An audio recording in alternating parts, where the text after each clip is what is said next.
When failure means national trauma, you need a unit built for precision, not power. The GIGN operates on a principle most martial artists ignore. The goal is to save lives, not take them.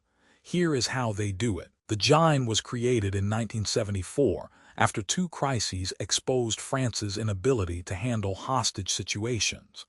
The Munich massacre in 1972 showed the world what happens when police lack a dedicated intervention force. Then, in 1973, a prison riot at Clairvaux left several gendarmes wounded during a chaotic assault. Lieutenant Christian Proutot proposed a small unit within the gendarmerie with a revolutionary philosophy: use minimum force to save lives. You need a clear origin story for your training. The GIGN's founding principle shapes every decision they make. When you understand where a system comes from, you understand its core values. This unit was not built for war. It was built for surgical resolution. That distinction matters in your combatives training too. The GIGN operates on three pillars that separate them from military units. First, negotiation is their primary tool. Every operator trains in psychology and communication. They want to end a crisis without firing a shot. Second, when force is necessary, they use surgical precision. Snipers eliminate threats with discrimination. Assaults use flashbangs to disorient, not harm. Third, they maintain adaptability. These operators deploy anywhere: urban apartments, mountain ranges, aircraft, ocean liners, within hours. You need a framework in your training. Do not default to aggression. Learn to de-escalate. Develop precision in your strikes. Build adaptability in your techniques. These three pillars give you a decision-making structure under pressure. Apply them to your combatives. Candidates come from the gendarmerie, already disciplined law enforcement professionals. The selection process eliminates 90% of them. Phase 1 is a month of physical and psychological stress, endless runs with heavy loads, sleep deprivation, obstacle courses under simulated gunfire, intense interviews. This tests mental resilience, not just physical strength. Phase 2 runs 8 to 10 months.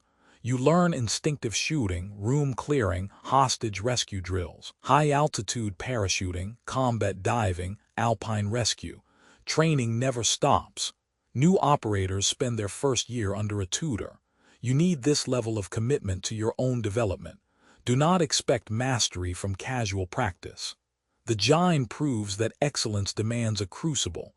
Your training must push you past comfort. The GIGN shooting philosophy emphasizes instinctive accuracy under fatigue. Their signature sidearm is the SIG Sauer P226.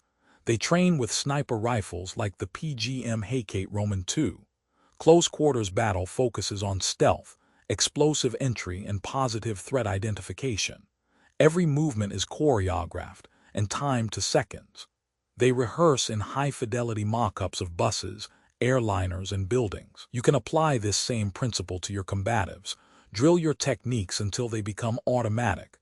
Practice under fatigue. Simulate realistic environments. Do not train in isolation. The GIGN does not practice shooting at static targets. They clear rooms with teammates. Your training should include pressure testing with a partner. That is how you build reliable skills. The defining GIGN operation was Air France Flight 8969 in 1994. 4 armed terrorists hijacked an Airbus at Algiers and executed passengers. The GIGN assaulted the aircraft on the tarmac at Marseille. They used explosive entry, flashbangs, and precise shots to neutralize all 4 terrorists. 2 hostages died, but 170 survived. The operation took less than 20 minutes. This demonstrates the application of their doctrine: negotiate from strength, assault with overwhelming speed, discriminate your fire.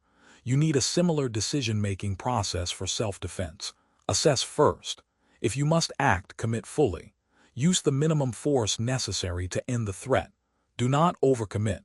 Do not hesitate.